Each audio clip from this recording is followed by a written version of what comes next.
औज़ु बिल्लाहि मिनश शैतानिर रजीम बिस्मिल्लाहिर रहमानिर रहीम।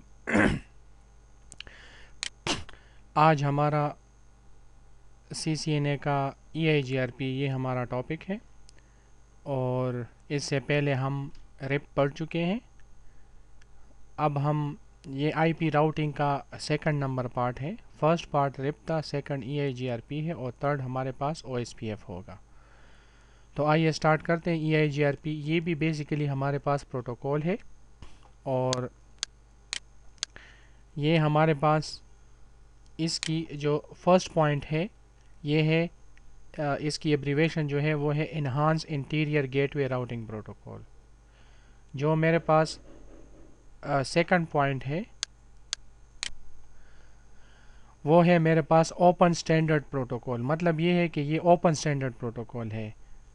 For example अगर एक तरफ सिस्को की डिवाइस लगी हुई हो, राउटर एक तरफ सिस्को का राउटर हो और दूसरी तरफ मेरे पास जूनिपर का राउटर हो या किसी और वेंडर का राउटर हो, तो वो ये प्रोटोकॉल आप दोनों पे चला सकते हो, दोनों एक दूसरे के साथ कम्युनिकेट कर सकते हैं। ये 2013 तक EIGRP जो था ये सिस्को प्रोप्राइटरी प्रोटोकॉल था। मतलब ये सिर्फ़ और सिर्फ सिस्को राउटर पे ही काम कर सकता था। लेकिन 2013 के बाद, अब एक्चुअल डेट मुझे याद नहीं, लेकिन 2013 में ही हुआ है, उसके बाद इन्होंने इसको ओपन स्टैंडर्ड कर दिया। मतलब डिफरेंट डिवाइसेस पे ये काम कर सकता है। तीसरा नंबर पॉइंट है 256 होप काउंट। ये 256 होप काउंट पे काम कर सकता है। मतलब अगर एक नेटवर्क में 256 राउटर लगे हुए हों तो EIGRP आप उस पर चला सकते हो। अगर 257 राउटर पे 257वां राउटर जो है अगर उस पर आप EIGRP चलाओगे तो वो काम नहीं करेगा। तो इसकी ये रेंज है, इसको हम डायमीटर भी कह सकते हैं। नेटवर्क डायमीटर इसका है 256, मतलब 256 राउटर पे ये काम कर सकता है। रिप का आपको पता होगा वो कितने पे काम करता है, वो है 16 पे, 0 अप टू 15, मतलब वो 16 होप काउंट है उसकी। इसका जो फोर्थ नंबर पॉइंट है डुअल एल्गो, ये डुअल एल्गोरिथम पे काम करते हैं। डुअल एल्गोरिथम इसमें रन होता है। रिप में हमारे पास बेलमैन-फोर्ड एल्गोरिथम रन होता है। ठीक है, इसको मैं डिटेल में डिस्कस नहीं करता क्योंकि वो फिर CCNP हो जाएगा। लेकिन आप इतना याद रखिएगा कि ये डुअल एल्गो पे काम करता है क्योंकि टेस्ट में ये चीज़ें आती हैं। इसका जो मैट्रिक है path selection is equal to bandwidth plus delay. मतलब इसका जो मैट्रिक है वो ये है, बैंडविड्थ प्लस डिले। आपको याद होगा रिप का मैट्रिक क्या था, होप काउंट। वो होप काउंट पे काम करता है। ये बैंडविड्थ प्लस डिले, ये एक लिंक के बैंडविड्थ को देखता है और फिर जिस लिंक का बैंडविड्थ सबसे ज़्यादा होगा वो उसी लिंक पे कम्युनिकेशन स्टार्ट करेगा। ठीक है। अच्छा, जो हमारे पास दूसरा जो पॉइंट है equal and unequal cost load balancing. मतलब ये लोड बैलेंसिंग करता है, ये लोड बैलेंसिंग भी करता है। इक्वल कास्ट लोड बैलेंसिंग भी कर सकता है और अनइक्वल कास्ट लोड बैलेंसिंग भी कर सकता है। ये बाय डिफ़ॉल्ट इसमें 4 लिंक्स पे ये लोड बैलेंसिंग करता है। मतलब इसमें फिट हुआ होता है कि ये 4 लिंक पे लोड बैलेंसिंग करेगा। लेकिन आप इसको ज़्यादा कर सकते हो, 16 लिंक तक आप इसको लेके जा सकते हो। ठीक है। अच्छा, नेक्स्ट पॉइंट जो है बाय डिफ़ॉल्ट 100 होप काउंट इसमें पड़े होते हैं। मतलब ये कि 256 होप काउंट पे तो ये काम कर सकता है, लेकिन जब आप एक नया राउटर लोगे, कंपनी से बाय करोगे, तो उसमें 100 होप काउंट तक मेंशन होंगे। क्योंकि बहुत से लोगों को ये कन्फ्यूजन होती है, जब वो 100 से ज़्यादा राउटर एक कनेक्ट करते हैं तो EIGRP उस पर काम नहीं करता। तो वो सोचते हैं कि ये तो 256 होप काउंट पे काम करता है और यहाँ पे ये 100 से ज़्यादा काम नहीं करता। तो इसमें बाय डिफ़ॉल्ट 100 होप काउंट होते हैं और आप इसको 256 तक लेके जा सकते हो। हेलो पैकेट, आपको पता होगा रिप में भी प्रोटोकॉल में ज़्यादातर हेलो पैकेट शेयर होता है, रिप में तो हेलो पैकेट शेयर नहीं होता। ये हर 5 सेकंड के बाद एक राउटर दूसरे राउटर को, अपने नाइबर को हेलो पैकेट सेंड करता है। एक सपोज राउटर 1 है, उसके जितने भी नाइबर होंगे तो हर 5 सेकंड के बाद ये अपने नाइबर के साथ हेलो पैकेट सेंड करेगा इस कनेक्टिविटी के लिए। कि कनेक्शन इस्टेब्लिश है कि नहीं है। अगर हेलो पैकेट का रिप्लाई उसको 15 सेकंड में ना आए, सपोज़ R1 ने R2 को हेलो पैकेट भेज दिया और उसके हेलो पैकेट का रिप्लाई 15 सेकंड तक उसको नहीं पहुंचा R1 को R2 से, तो R1 क्या करेगा, उसी लिंक को वो फिर डाउन कंसिडर कर लेगा, 15 सेकंड तक ये वेट करेगा। ठीक है, तो आप ये याद रखिएगा। ये सबनेटिंग को भी सपोर्ट करता है, VLSM को भी सपोर्ट करता है, ये समराइजेशन को भी सपोर्ट करता है। और अच्छा, reliable RTP protocol, reliable transmission protocol भी ये यूज़ करता है। किस चीज़ के लिए? मल्टीकास्टिंग के लिए। मतलब अगर ये अपने नाइबर के साथ कम्युनिकेट करना चाहता हो, सपोज़ R1 R2 के साथ कम्युनिकेशन करना चाहता हो, तो R1 R2 का जो फिज़िकल एड्रेस होगा उसमें वो डेटा सेंड नहीं करेगा, उसके डेस्टिनेशन एड्रेस में ये एड्रेस पड़ा होगा। तो ये मल्टीकास्टिंग करता है, उसके साथ जितने भी राउटर नाइबर कनेक्टेड हैं वो इसी एड्रेस को एज अ डेस्टिनेशन यूज़ करेगा और उसके साथ कम्युनिकेट करेगा। होपफुली आपको समझ आ गई होगी। अब मैं RTP को डिटेल से एक्सप्लेन नहीं करता क्योंकि ये CCNP में भी है, लेकिन आप इतना याद रखिएगा कि ये RTP है।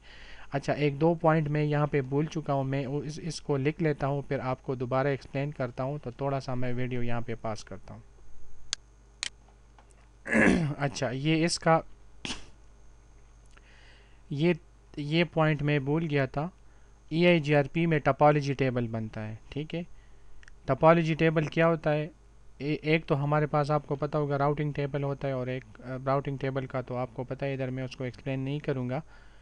टोपोलॉजी टेबल में हमारे पास EIGRP इस तरह करता है कि जो बेस्ट राउट होता है, मतलब जिसका बैंडविड्थ सबसे ज़्यादा होता है, उसको वो राउटिंग टेबल में डाल लेता है और उस पर वो कम्युनिकेशन स्टार्ट करने शुरू कर देता है।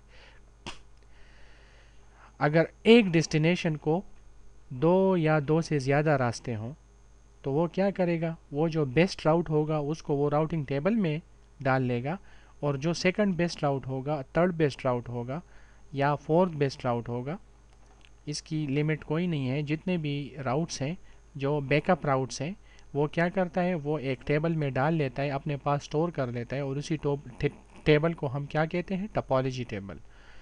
तो ये क्या करता है, इन केस अगर बेस्ट पाथ जो बेस्ट पाथ है वो अगर डाउन हो जाए, तो ये फिर इसकी कन्वर्जेंस टाइम बहुत ज़्यादा फास्ट है, क्योंकि ये टोपोलॉजी टेबल से वो बैकअप राउट उठा लेता है और राउटिंग टेबल में डाल लेता है और फिर उसी पे कम्युनिकेशन स्टार्ट कर लेता है। इनफैक्ट जो दूसरे प्रोटोकॉल है, रिप हो गया या OSPF हो गया, वो बैकअप राउट को अपने पास स्टोर नहीं करते, वो बेस्ट पाथ अपने राउटिंग टेबल में डाल लेते हैं, और अगर वो बेस्ट पाथ डाउन हो जाए तो वो फिर सारे राउटर दोबारा फिर कैलकुलेशन करते हैं, तो उसी पे वो फिर बहुत ज़्यादा टाइम लगता है। इस केस में इस तरह नहीं होता, इसके टोपोलॉजी टेबल में second best third best route पड़े होते हैं, तो फिर राउटर कैलकुलेशन नहीं करते। सिंपल वो राउटर क्या करता है, वो टोपोलॉजी टेबल से सेकंड बेस्ट राउट को उठाता है, राउटिंग टेबल में डाल लेता है और कम्युनिकेशन स्टार्ट कर लेता है। तो होपफुली आपको समझ आ गई होगी। Store backup route up to 16, ये 16 तक एक अगर सेम डेस्टिनेशन हो तो अगर उसको 16 रास्ते जाते हों तो वो इसी को अपने पास स्टोर कर लेता है, मतलब second best route, third best route and so on. ठीक है, तो इसमें ये चीज़ थी। होपफुली आपको थ्योरी की समझ आ गई होगी। ये थ्योरी मैं अगेन बताना चाहता हूँ कि ये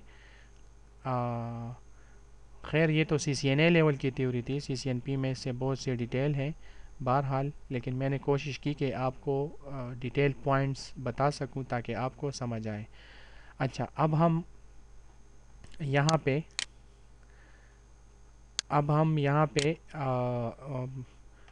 इसकी कॉन्फ़िगरेशन भी कर लेते हैं। इसकी कॉन्फ़िगरेशन बहुत ही ज़्यादा सिंपल है। ठीक है, तो मैंने यहाँ पे ये लैब बनाई हुई है, इसको ज़रा मैं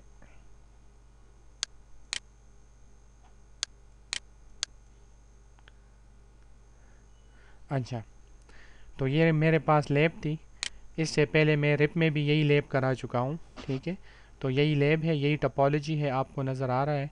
ठीक है, तो इसको ए सच एक्सप्लेन करने की ज़रूरत नहीं क्योंकि सब आपके सामने है। तो मैं इस राउटर को ओपन करता हूँ। पहले मैं आप ये याद रखिएगा कि जब भी आप प्रोटोकॉल एडवर्टाइज़ करें तो राउटिंग टेबल को चेक किया करें, क्योंकि आपको पता होगा कि प्रोटोकॉल हम डायरेक्टली कनेक्टेड नेटवर्क पे ही एडवर्टाइज़ करते हैं। ठीक है, तो सबसे पहले मैं R1 का शो IP राउट चेक करता हूँ। इसके साथ डायरेक्टली कनेक्टेड नेटवर्क सिर्फ दो हैं, 10 एंड 11। तो मुझे 10 और 11 पे EIGRP एडवर्टाइज़ करना है। तो मैं इसका तरीका क्या है, राउटर EIGRP फॉर एग्ज़ाम्पल यहाँ पे मैं एटोनमस सिस्टम नंबर देता हूँ। एटोनमस सिस्टम क्या है ये मैं आपको एक्सप्लेन कर चुका हूँ।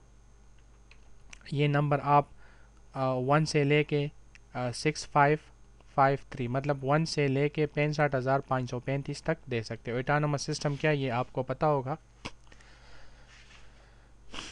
एंटर। अच्छा, इस राउटर के साथ डायरेक्टली कनेक्टेड नेटवर्क दो हैं, तो मैं यहाँ पे लिखूँगा नेटवर्क 10.0.0.0। अच्छा, इससे पहले एक और कमांड जो बहुत ज़रूरी है वो मैं अक्सर यूज़ करता हूँ, no auto summary. No auto summary मतलब ये ऑटोमेटिकली समराइजेशन ना करें। ऑटोमेटिकली समराइजेशन ये मैं आपको मेरे लेक्चर में होगा, मैं आपको पढ़ा चुका हूँ। ठीक है, नो ऑटो समरी। फिर इसके बाद दो नेटवर्क है, तो 10.0.0.0, दूसरा नेटवर्क है मेरे पास 11। That's it. इस पे मैंने EIGRP एडवर्टाइज़ कर लिया, इसको मैंने सेव कर लिया। अब मैं आता हूँ R2 में। तो R2 में मैं चेक करता हूँ कि कितने नेटवर्क्स हैं मेरे पास।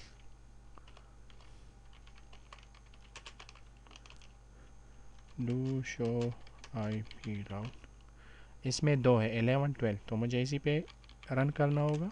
Router EIGRP 100, no auto summary, network 11.0.0.0 और दूसरा नेटवर्क है मेरे पास 12 का। ठीक है, तो ये मैंने एडवर्टाइज़ कर लिया। अच्छा, आप ये याद रखिएगा ये नंबर जो है एटोनमस सिस्टम नंबर सेम होना चाहिए, अदरवाइज़ ये काम नहीं करेगा, आप ये याद रखिएगा। अच्छा, यहाँ पे मैं इसको सेव कर लेता हूँ। ठीक है, अच्छा अब मैं R2 का राउटिंग टेबल चेक करता हूँ, शो IP राउट। तो आप देख रहे हो यहाँ पे क्या लिखा हुआ है, D।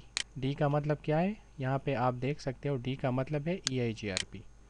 10 का नेटवर्क इसने फाइंड कर लिया है और ये 10 के नेटवर्क पे कौन से राउटर के थ्रू जाएगा, 11.0.0.1 पे। 11.0.0.1 कौन सा IP है, ये वाला राउटर। तो ये अगर 10 के साथ कम्युनिकेट करेगा तो ये इसके थ्रू इस तरह आएगा। कितने टाइम से इसकी रिलेशनशिप बिल्ड हो चुके हैं, 24 सेकंड हो गए हैं। और कौन सा पोर्ट ये यूज़ कर रहे हैं, 001 ये वाला। ठीक है, अच्छा यहाँ पे आप देखो ये मैट्रिक में, तो ये 90 लिखा हुआ है। 90 क्या है, ये एडमिनिस्ट्रेटिव डिस्टेंस है। मैं आपको पढ़ा चुका हूँ एडमिनिस्ट्रेटिव डिस्टेंस क्या चीज़ होती है। एडमिनिस्ट्रेटिव डिस्टेंस रिप का 120 है और इस EIGRP का 90 है और OSPF का 110 है। तो ये इसका एडमिनिस्ट्रेटिव डिस्टेंस है। ये वैल्यू क्या है ये हम बाद में पढ़ेंगे। बहरहाल ये मैं आपको फिर बाद में इसका पूरा लेक्चर होगा वो फिर मैं आपको एक्सप्लेन करूँगा कि ये क्या है। ठीक है, तो इसी तरह अगर मैं इस राउटर के राउटिंग टेबल को चेक करूँ तो इसमें 12 का नेटवर्क शो होगा। मैं यहाँ पे आता हूँ, शो IP राउट। तो आप देख रहे हो यहाँ पे 12 का नेटवर्क शो हो रहा है, वही 90 11.0.0.2 1 मिनट 42 सेकंड से ये रिलेशनशिप बिल्ड है। ठीक है, अब अगर मैं इस PC से इस PC को पिंग करूं तो वो काम करेगा क्योंकि कनेक्शन कनेक्ट हो गया है। पिंग 12.0.0.1।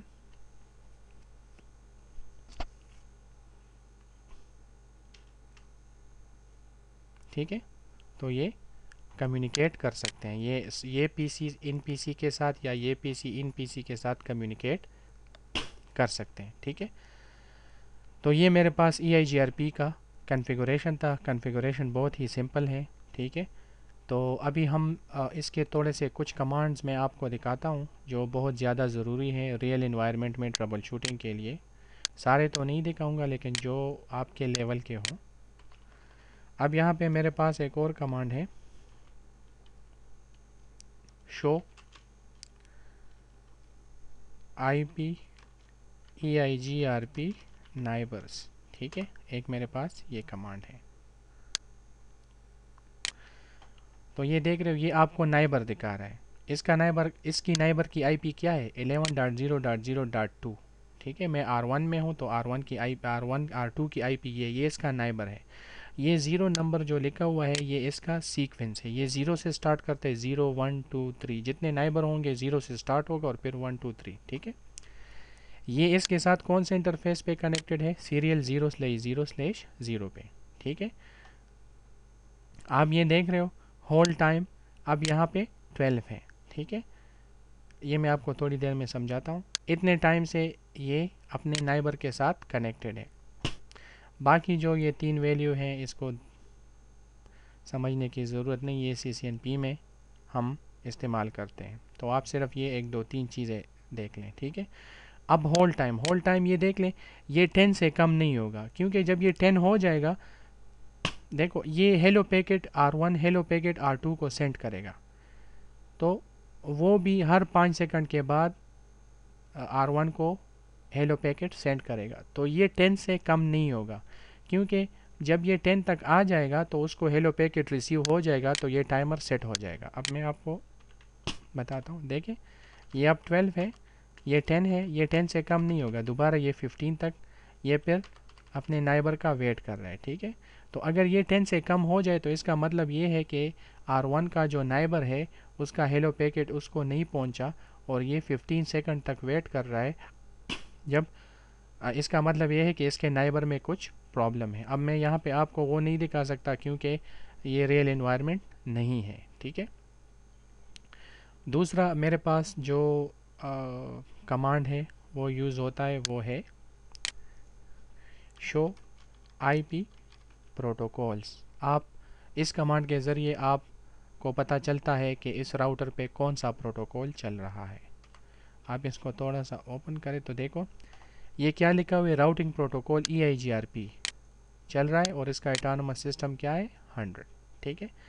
मैंने आपको स्लाइड में बताया था कि EIGRP का मैक्सिमम होप काउंट इधर क्या लिखा हुआ है? 100, मतलब बाय डिफ़ॉल्ट 100 होप काउंट पे ये काम करेगा। इसका नेटवर्क का जो डायमीटर है वो 100 है, मतलब 100 राउटर्स पे ये EIGRP काम करेगा। 100 से ज़्यादा होगा तो काम नहीं करेगा। तो इसके लिए मैं आपको बता चुका हूँ कि आप इसको 256 तक लेके जा सकते हो, ठीक है। मैक्सिमम पाथ इधर लिखे हुए हैं 4। मैंने आपको बताया था कि लोड बैलेंसिंग ये 4 पाथ पे करता है, ठीक है। ये मैक्सिमम आप बाय डिफ़ॉल्ट 4 पाथ है, लेकिन आप इसको 16 तक कर सकते हो। आप इधर देख रहे हो राउटिंग फॉर नेटवर्क, देखो इसके साथ इधर जो ये राउटिंग फॉर नेटवर्क लिखा हुआ है इसका मतलब ये कि ये नेटवर्क इसके साथ डायरेक्टली कनेक्टेड है। इस राउटर के साथ ये दोनों नेटवर्क डायरेक्टली कनेक्टेड है, 10 एंड 11। आप देखो यहाँ पे 10 और 11, ठीक है। यहाँ पे ये जो राउटिंग इंफॉर्मेशन सोर्स, ये गेटवे जो लिखा हुआ है 11.0.0.2, ये इसका नाइबर है, इसका ये नाइबर है, ये इसका नाइबर है 11.0.0.2, ये ठीक है। अच्छा, इसका एडमिनिस्ट्रेटिव डिस्टेंस क्या है? 90, ठीक है। एडमिनिस्ट्रेटिव डिस्टेंस इसका 90 है, एक्सटर्नल 170 है। मतलब ये अगर अपने डोमेन से बाहर जाएगा तो इसका एडमिनिस्ट्रेटिव डिस्टेंस 170 होगा। इसमें आपको कन्फ्यूजन की ज़रूरत नहीं, क्योंकि ये आपके लेवल का नहीं है, ठीक है। इसमें बहुत सी चीज़ें इस तरह होती है इस कमांड में कि वो फिर CCNP लेवल पे पढ़ाई जाती हैं, तो इसी वजह से आप थोड़ा सा कंफ्यूज हो गए। लेकिन बहरहाल इधर जो मैं आपको दिखा रहा हूँ वो आपके लेवल की है। लेकिन बहरहाल आप अगर ये याद रखो तो ये बहुत अच्छी बात है, ठीक है। अच्छा, एक तो मेरे पास ये कमांड था, ठीक है। आप राउटिंग टेबल मतलब अगर ये तो मेरे पास बहुत ही हम तो टेस्टिंग एनवायरनमेंट में काम करते हैं। अगर मैं शो IP राउट आपको दिखाऊं तो इधर सिर्फ आपको EIGRP की एक ही एंट्री नज़र आएगी। आप ये चाहते हो कि मुझे राउटिंग टेबल में सिर्फ और सिर्फ EIGRP की एंट्री शो हो, बाकी एंट्री मुझे शो ना हो, तो उसके लिए आप क्या करोगे, शो IP EIGRP राउट है आई थिंक, मैं ज़रा थोड़ा सा इसको शो IP EIGRP।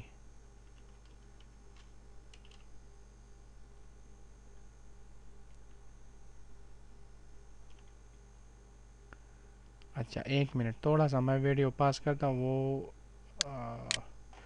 कमांड में भूल गया, मैं उसको दोबारा देखता हूँ क्योंकि फिर टाइम ज़ाया ना हो। ओके जी, वो कमांड मुझे याद आ गया। वो कमांड है show IP EIGRP, show IP राउट EIGRP, मतलब वो राउटिंग टेबल से सिर्फ EIGRP की एंट्री आपको दिखाएगा। तो मेरे पास राउटिंग टेबल में EIGRP की एंट्री सिर्फ एक है, ठीक है। आप देख रहे हो वो आपको डायरेक्टली कनेक्टेड नेटवर्क की एंट्री नहीं दिखा रहा, ठीक है। तो ये सिर्फ आपको वो दिखा सकता है। अच्छा, दूसरा कमांड है मेरे पास शो IP EIGRP इंटरफेस, ठीक है। एक ये कमांड है, आप इसको एंटर करो तो आप यहाँ पे देख रहे हो कि यहाँ पे मेरे पास EIGRP कौन सा चल रहा है, 100। ये आपको इंटरफेसेस दिखाएगा कि कौन कौन से इंटरफेसेस पे EIGRP रन हो रहा है, ठीक है।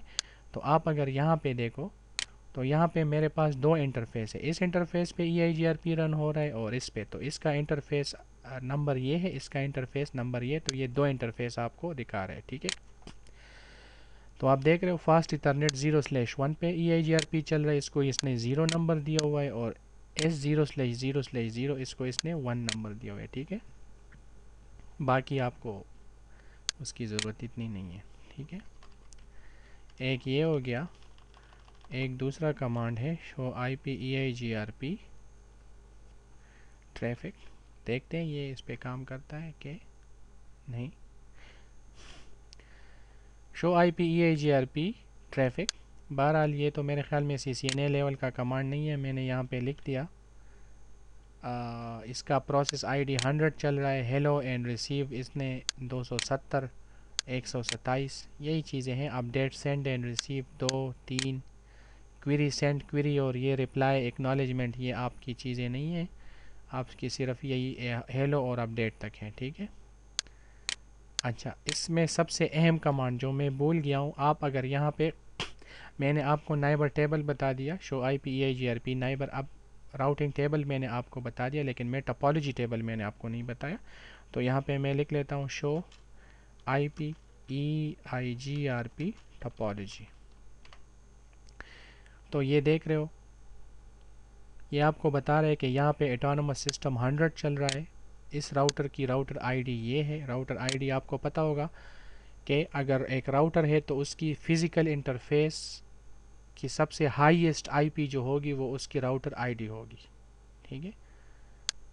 ये देख रहे हो, ये राउटर है तो इसकी एक IP ये है, तो ये 10 है, और दूसरी IP यहाँ पे 11 है, तो इन दोनों में से हाईएस्ट कौन सी है, 11, तो यहाँ पे ये आपको 11 दिखा रहा है, ठीक है। कोड में यहाँ पे पैसिव और एक्टिव, सिर्फ आप ये दो चीज़ें समझ लें कि ये दो चीज़ें क्या हैं। ये इधर आप देख रहे हो, ये एंट्री लिखी हुई है, एंट्री के सामने ये P लिखा हुआ है, P का मतलब है पैसिव, पैसिव का मतलब ये है गुड, मतलब ये है कि ये नेटवर्क मेरे पास कनेक्टेड है, मैं इसके साथ कम्युनिकेशन हो रही है मेरी, ठीक है। अगर इसके सामने A लिखा हुआ हो तो इसका मतलब ये है कि एक्टिव, एक्टिव का मतलब ये है कि बैड, मतलब ये है कि इस नेट, सपोज़ अगर यहाँ पे A लिखा हुआ है तो इसका मतलब ये है कि मैं इस नेटवर्क के साथ कम्युनिकेशन में मसला है, मैं कम्युनिकेट नहीं कर रहा। वो 10 सेकंड 15 सेकंड तक ये इधर A लिखा हुआ होगा, इधर मैं A नहीं लेके आ सकता क्योंकि ये टेस्टिंग एनवायरनमेंट है। तो A का मतलब है बैड, P का मतलब है गुड, ठीक है। अच्छा, ये आप देख रहे हो यहाँ पे मैं टोपोलॉजी टेबल में मेरे पास ये सारे नेटवर्क्स ये दिखा रहे हैं, एक 10 11 और 12। इस टोपोलॉजी में मेरे पास सिर्फ 3 नेटवर्क हैं, 10 11 और 12। तो मैंने आपको बताया कि टोपोलॉजी टेबल में सारे राउट्स को ये डाल लेता है, और जो बेस्ट राउट होगा उसको वो राउटिंग टेबल में डाल लेगा। तो चूँकि यहाँ पे एक डेस्टिनेशन को जाने के लिए मल्टीपल पाथ्स नहीं है, तो इसी वजह से ये आपको यहाँ पे वो नेटवर्क दिखा रहे हैं। ठीक है, एक 10 का नेटवर्क है, एक 11 का है, एक 12 का है। अब ये एफडी और सक्सेसर और ये क्या चीज़ है, ये मैं फिर आपको बाद में बताऊंगा। ठीक है, तो